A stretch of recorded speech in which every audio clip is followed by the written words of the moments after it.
In this video, we're going to take a look at the difference between the equals and the dot equals method in Java. What is the difference between them?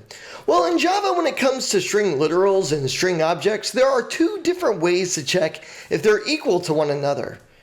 Well, when we say to check if they are equal, what is it that we are actually comparing and checking? Now, to understand what is happening with equals and the dot equals method that's being used with strings, we need to know three terms. The first term is, what is a string pool? We need to know what a physical address or shallow memory is, what a logical address or deep memory is. So let's quickly review strings. Strings are not primitive data types. They are reference data types. We need to remember this because it will make it easier for you to understand what is happening momentarily. So let's go ahead and take a look at some code while we remember that strings are reference data types. So here I have some variables of the data type string. It's easy to see there are 4 different variables. Each one is storing a word. Word 1 is storing the word computer. Word 2 is storing the word computer.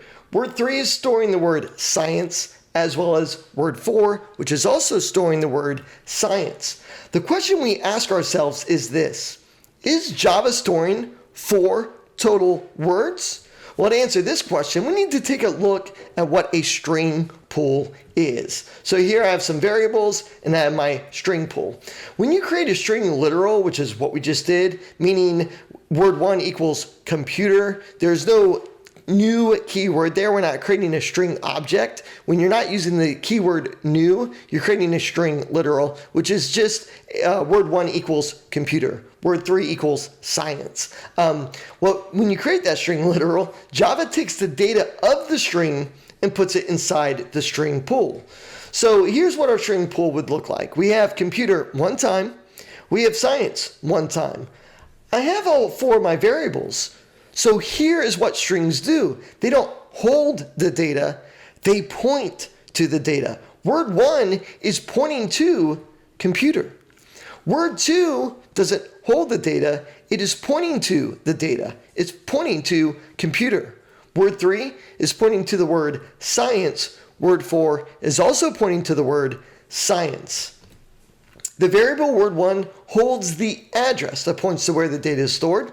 Word 2 does the same, as well as word 3 and 4.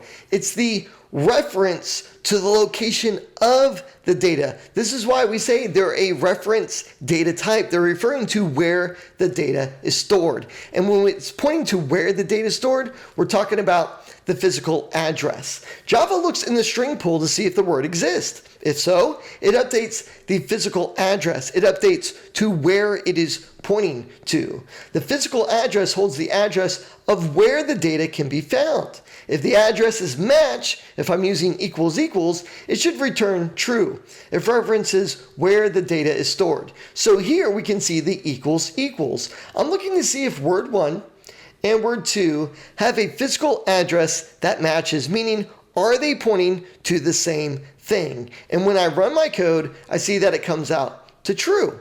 This first system.out.println, it's saying word 1 and word 2 are in fact pointing to the same location because they are pointing to the same word. But what about that dot equals in the second print line? Is that the same as equals? It's coming out to true. Both of these are coming out to true. Does it matter which one I use? It does. So now that we've learned that equals is the physical address, we need to learn about this dot equals, which is the logical address. So here I have this is the code we just looked at, and we see that the first one was true, which we explained. We need to understand why the second one is returning true as well. To see if 2 logical addresses are equal, Java employs the dot equals method. We're not checking the physical address, we're checking the logical address. The logical address actually holds the data of the string and not the address. Because word 1 and word 2 have the same data, their logical addresses match. The logical address is the deep memory. Deep memory checks the actual data, while physical memory, the shallow memory, checks the address. So here we're checking to see if word 1 and word 2 are pointing to the same address. Word 1 and word 2 are pointing to the same physical address. Dot equals, we're checking the logical address or the deep memory. do both pieces of data match up? Well, computer and computer, those match up perfectly. So not only is the address the same, the deep memory or logical address or the data is also the same. Now, what if this happens though? So let's take a look at this piece of code. Here we have some code string word1 equals computer, but then we've changed word2 to equal new string computer. So both of them are computer, but are their physical addresses the same?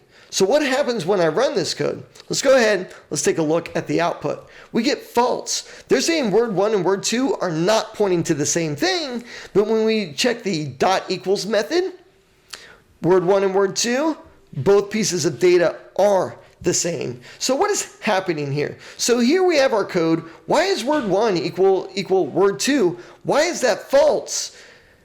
And word1 dot equals word2, why is that true? Well, we just said why word1 dot equals word2 is true, because both pieces of data are the same. So the first system.out.println checks the physical address. We're using that equals sign. We're checking the shallow memory. But aren't they both pointing to the same word? Isn't computer pointing to computer? No. String literals, which are word1, is pointing to the string pool to the word computer. Computer is located somewhere inside the string pool. That's what it's pointing to. The object word2 is pointing to memory. That is not the string pool. And here's what you need to remember. When string objects are created, they are not put into the string pool.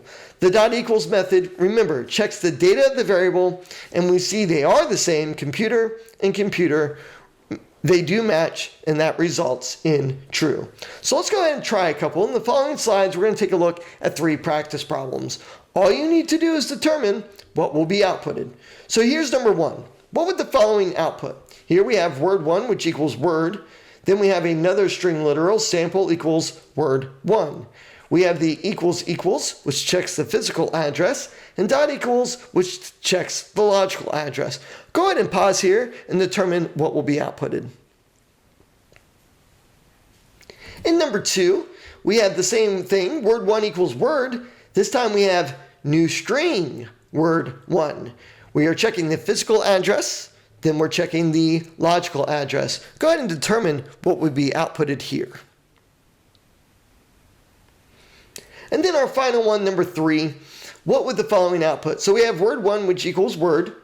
Then we have sample, which equals new string using word1. And then sample2 equals sample. So we have 2 equals equals. We're checking to see if word1 and sample have the same physical address.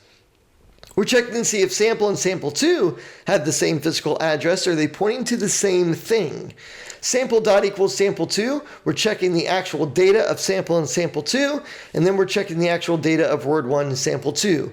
Go ahead and pause here and determine what will be outputted.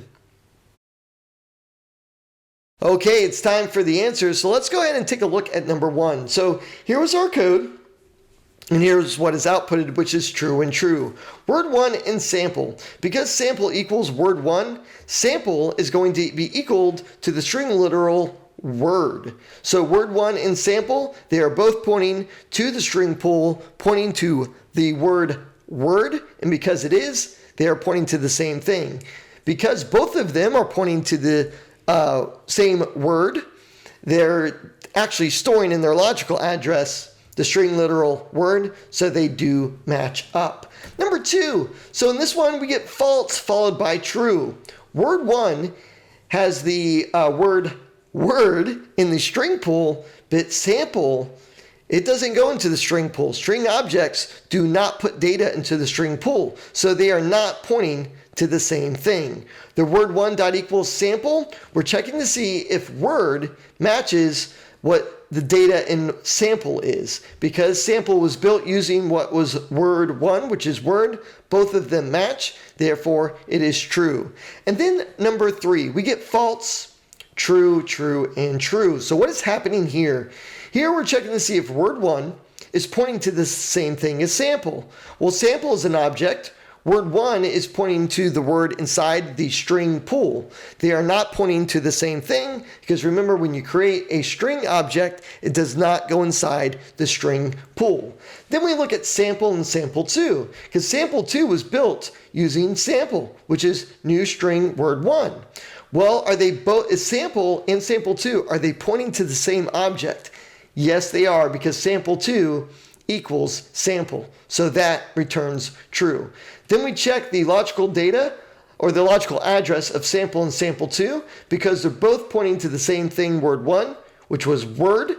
They both have the data word that does match, which is going to result in our third true. And the last one, we're checking to see if word 1, its data word, matches the data of sample 2, because both of them contain word. It does match, which results in true. Hope you guys found this video helpful. If you did, make sure to give it a thumbs up and subscribe to help the channel grow. We'll see you guys in the next video.